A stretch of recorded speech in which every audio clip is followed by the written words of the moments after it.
Saudara, ketika seseorang tidak mengerti akan karya keselamatan, maka mereka tidak tahu. Dulu saya berpikir orang Kristen itu bodoh. Kenapa mereka percaya kepada Yesus yang mati? Kalau Yesus itu Tuhan, gak mungkin dia mati. Dia bisa turun dari kayu salib, merubah dirinya dengan kuasa Allah. Dia bisa menaklukkan segalanya. Karena saya tidak tahu bahwa Yesus memang harus datang untuk mati. Itu karya terbesar yang sudah Tuhan kerjakan bagi kita. Mereka juga mengolok-olok dia, sama seperti saya waktu itu yang berkata, kalau memang engkau itu anak Allah, turunkan dirimu dari atas kayu salib itu. Ya, lalu ayat yang ke-41 dikatakan, demikian juga imam-imam kepala bersama-sama dengan ahli-ahli Taurat dan tua-tua, ya, semua mengolok-olokkan dia, dan mereka berkata, 42,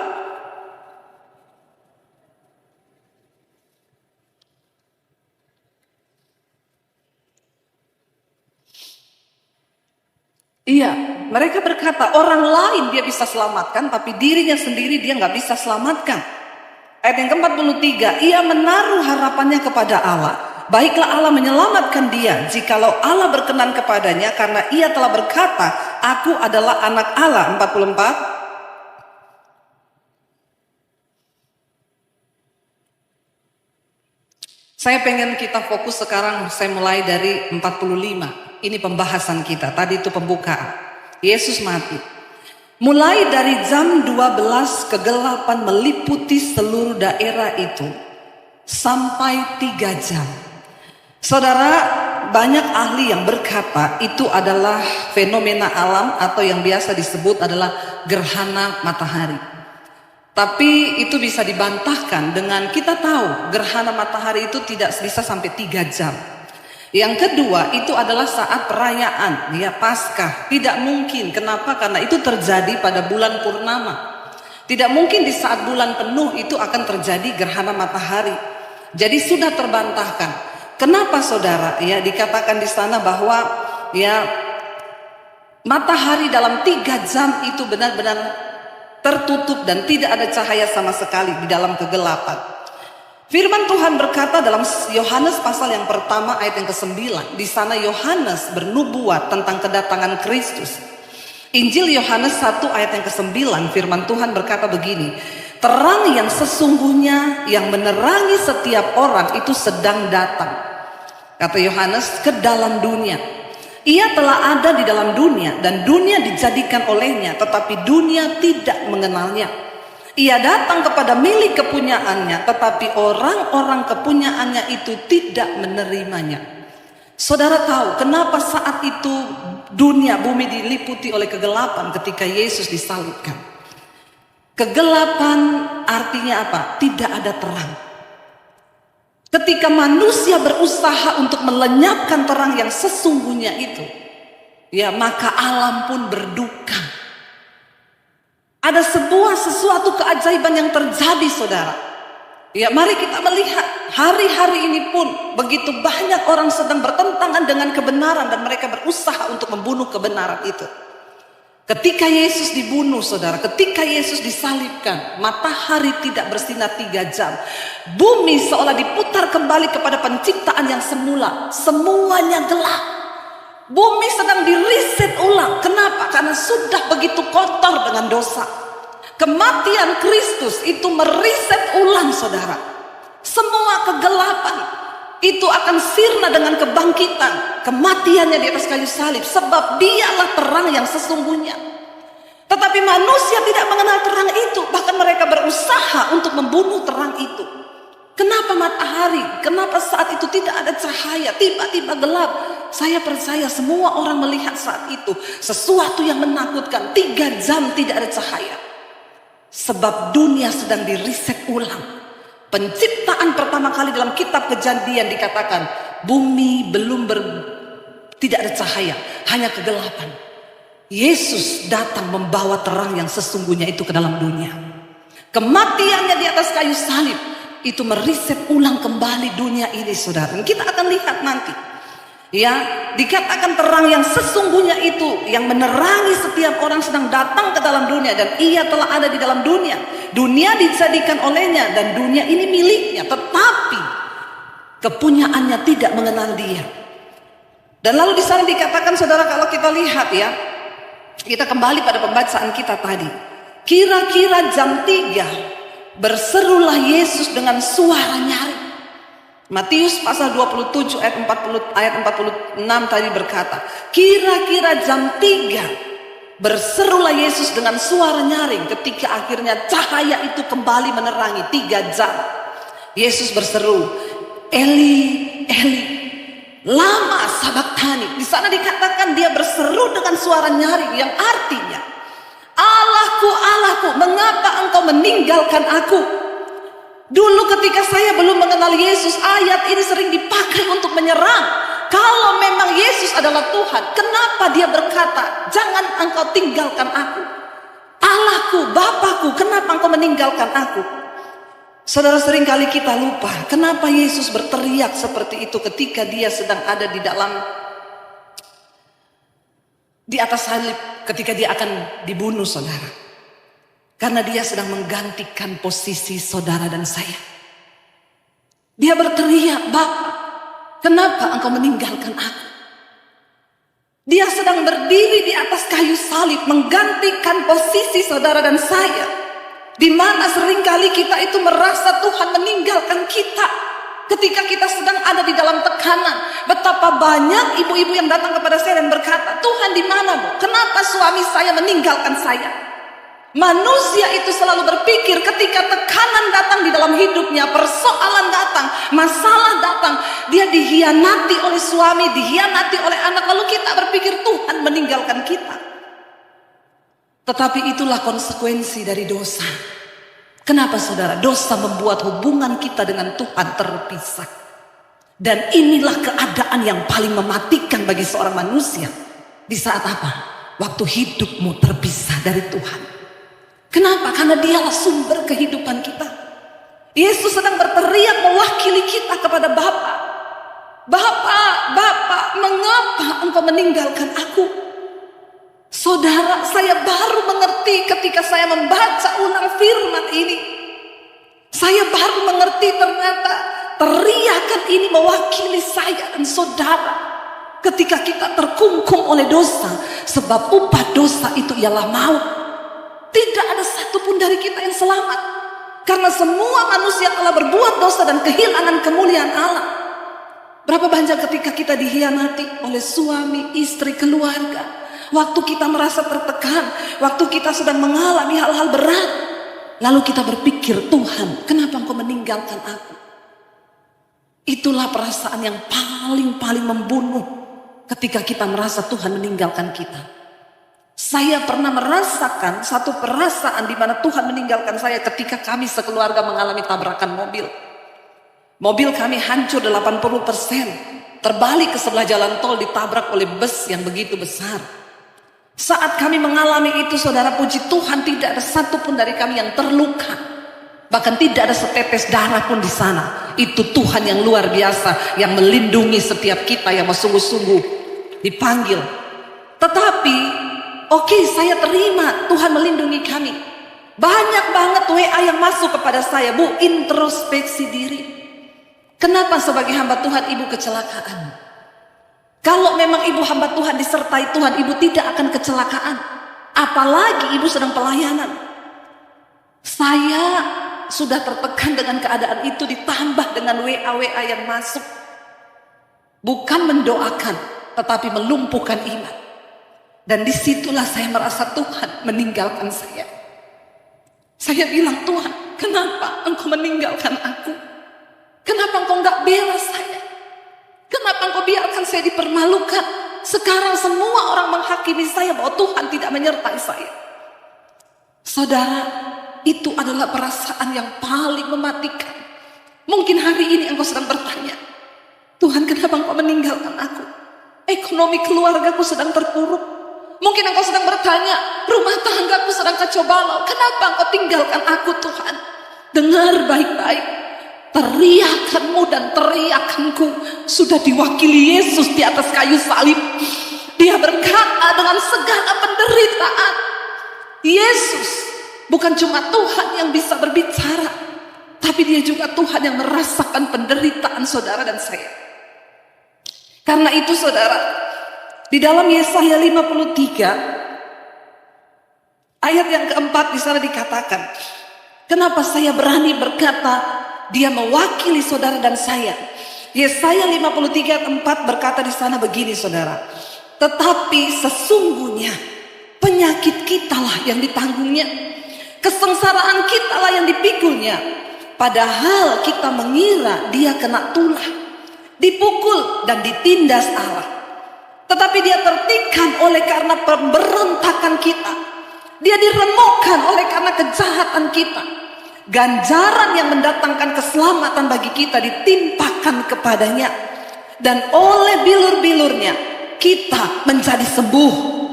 Kita sekalian sesat seperti domba, masing-masing kita mengambil jalannya sendiri. Tetapi Tuhan telah menimpakan kepadanya kejahatan kita sekalian. Dia dianiaya, tetapi dia tidak membiarkan dirinya ditindas dan tidak membuka mulutnya. Dia membiarkan dirinya ditindas dan tidak membuka mulutnya. Seperti anak domba yang dibawa ke pembantaian, seperti induk domba yang keluh di depan orang-orang yang menggunting bulunya, ia tidak membuka mulutnya. Ayat yang ke-8, sesudah penahanan dan penghukuman ia terambil, dan tentang nasibnya siapakah yang memikirkannya? Sungguh ia terputus dari negeri orang-orang yang hidup, dan karena pemberontakan umatku ia kena tulah. Saudara, Yesus berteriak di atas kayu salib mewakili hidup saudara dan saya. Jangan berpikir dia tidak tahu apa yang kau alami hari ini. Kalau dia sudah menyerahkan nyawa, dia sudah bayar harga dengan daging yang dicabik oleh cambuk, dia sudah curahkan tetes darah sampai pada penghabisan. Itu cukup membuat kita bisa berkata, aku percaya hari ini Tuhan, Engkau tidak pernah meninggalkanku. Engkau sudah buktikan kasih yang terbesar itu. Engkau mati di atas kayu salib. Karena itu saudara, saya mau bilang hari ini, jangan ada seorang pun di antara kita yang mau dituduh atau diintimidasi oleh iblis. Tuhan beserta dengan engkau. Dia merasakan penderitaan kita. Dosa adalah penyebab manusia kehilangan hubungan dengan Tuhan. Orang yang paling malang di dunia ini bukan orang miskin. Orang yang paling malang di dunia ini adalah orang yang kehilangan hubungannya dengan Tuhan. Karena itu saudara, jangan main-main lagi dengan dosa. Engkau telah ditebus dan harganya lunas dibayar. Dan selama engkau terus hidup di dalam dosa, maka engkau akan merasa jauh dari Tuhan. Jangan biarkan iblis mengambil keuntungan dari setiap hidup kita. Hari ini engkau yang masih terikat dengan kenajisan, dengan percabulan. Saya itu tadi merinding melihat setiap kita berkumpul di tempat ini. Tapi saya tahu Tuhan ini belum sorga. Apalagi kalau kita di sorga, kita memuji dan menyembah Tuhan. Kita semua masih dalam perjalanan menuju ke sana.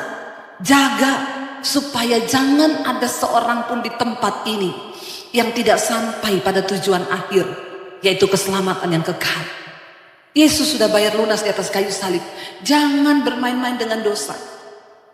Ada banyak ibu-ibu yang datang kepada saya, Bu, kenapa Tuhan meninggalkan saya? Baru tadi malam saya ketemu dengan seorang ibu. Ketika dia dalam pergumulan, dia bilang, kenapa Tuhan Engkau meninggalkan aku? Lalu Tuhan menjumpai dia dan berkata, Tuhan kasih dia penglihatan. Dia berdoa, Tuhan nungguin di sampingnya. Lalu Tuhan ngomong, kamu pikir aku meninggalkanmu? Bahkan setiap kata dari doamu itu aku dengar. Tidak ada satu pun yang tidak aku dengar. Tapi aku mau lihat perjuangan imanmu. Bagaimana kau sungguh-sungguh mengandalkan aku di dalam setiap keadaan. Tuhan tidak pernah meninggalkan saudara dan saya. Kalau hari ini engkau sedang jatuh di dalam dosa, bangkit saudara. Jangan bermain-main dengan dosa, karena itu artinya kita tidak menghormati darah dan tubuh Kristus.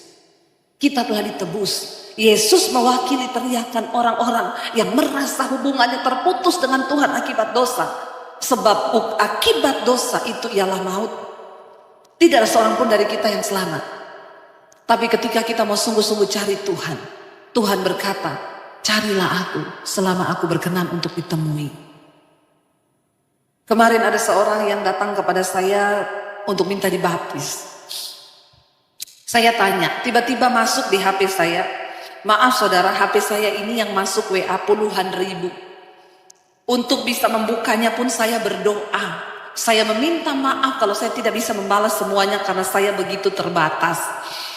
Tiba-tiba berapa waktu yang lalu ada WA yang masuk, tulisannya gini, Ibu, saya mau dibaptis. Di antara semua WA yang masuk itu saya tertarik dengan WA satu ini yang berkata, Ibu, saya mau dibaptis. Saya langsung balas karena saya tahu orang minta dibaptis itu berarti dia mau bertobat. Lalu saya balas, oh iya, asal gerejanya dari mana? Kenapa mau dibaptis? Dia balas, saya tidak ke gereja karena saya bukan orang Kristen. Dia dari seberang. Saya tanya, kenapa mau dibaptis? Karena saya mengalami Tuhan. Jadi saudara, ketika dia mencari Tuhan, diawali dari papahnya meninggal, lalu dia berpikir bahwa dengan dia sembahyang buat bapaknya 5 waktu itu bisa menyelamatkan bapaknya. Semakin dia cari, semakin dia berdoa. Dia berkata, kalau memang dengan saya sembahyang 5 waktu bapak saya bisa selamat, saya akan melakukan 10 waktu, bukan 5. Lalu dia mulai bertanya, apakah Tuhan itu benar-benar ada? Apakah sorga itu benar-benar ada, neraka itu benar-benar ada setelah saya mati? Setelah manusia mati, manusia itu kemana? Dia mulai mencari kebenaran. Dia membuka semua kitab, saudara. Saya difotoin, dilihatin itu buku-buku satu meja, saudara. Catatan kalah saya, saudara, kalah. Mulai dari Alkitab semua dibuka, buku-buku penunjang semua dicari. Dia mulai mencari kebenaran. Firman Tuhan berkata, berbahagialah orang yang mencari Tuhan. Carilah Tuhan selama ia berkenan untuk ditemui. Berserulah kepadanya selama ia dekat. Dia cari, saudara. Dia mulai perbandingkan. Sementara dia terus sembahyang 5 waktu. Satu saat ketika dia sedang sembahyang 5 waktu, Tuhan mendatangi dia secara pribadi. Ada 2 malaikat berdiri di sampingnya.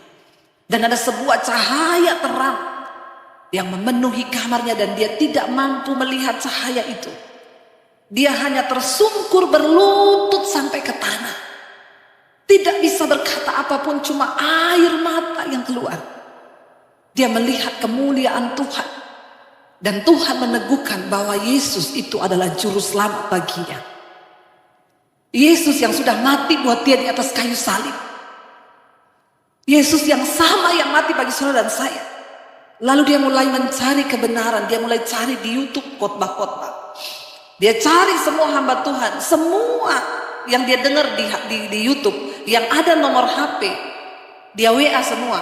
Saya mau dibaptis. Saya mau terima Yesus. Tapi gak ada satupun yang balas. Tapi setiap hari suara itu datang berkata, kamu harus segera baptis. Serahkan hidupmu kepadaku. Tiap hari dia nangis, tidak bisa tahan hadirat Tuhan yang begitu kuat. Lalu dia berkata, Tuhan tunjukkan, saya mau dibaptis. Saya menyerahkan hidup tapi gak ada satupun yang balas WA saya. Saya harus mencari kemana. Tiba-tiba dia melihat channel saya lewat di iPad-nya dia. Lalu dia klik, dia dengerin khotbah saya, ada nomor HP, dia coba hubungi. Dan hari itu juga 5 menit dia WA saya langsung balas. Akhirnya saya minta dia kirim KTP, saya telepon saudara. Dan akhirnya kami ketemu. Dan beberapa hari yang lalu dia sudah dibaptis menerima Yesus sebagai Tuhan dan Juru Selamat. Saya hanya mau berkata bagi setiap kita gereja Tuhan, hari-hari ini lawatan Tuhan tidak terbendung. Ini adalah waktu penuaian. Kalau saudara tidak mau bersaksi, maka Roh Kudus sendiri yang akan bersaksi.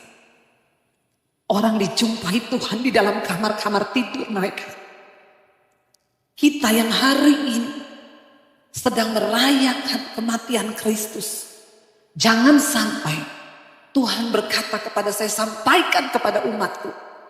Jangan sampai mereka yang terdahulu jadi yang terkemudian. Yang terkemudian menjadi yang terdahulu.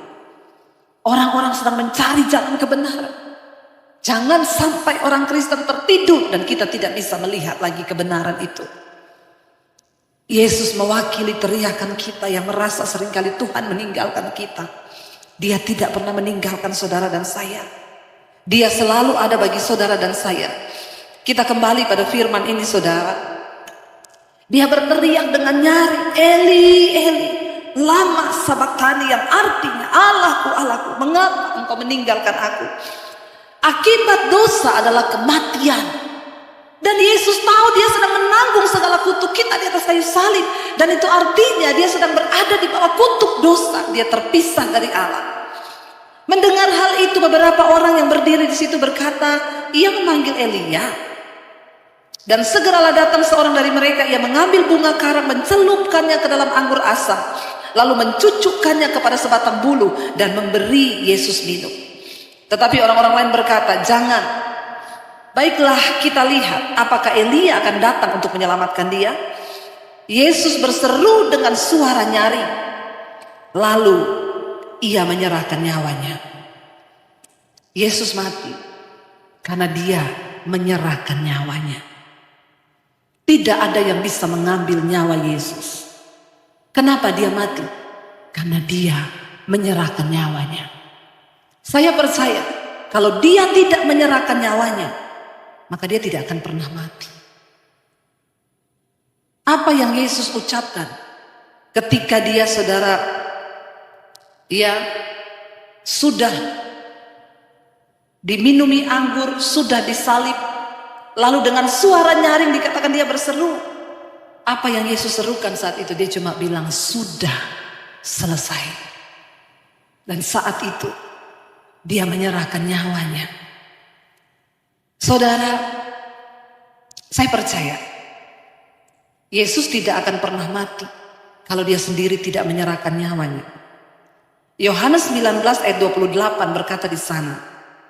Yohanes 19, Injil Yohanes 19 ayat 28. Sesudah itu,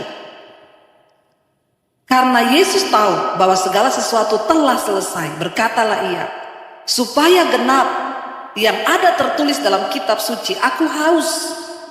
29, di situ ada suatu bekas penuh anggur asam.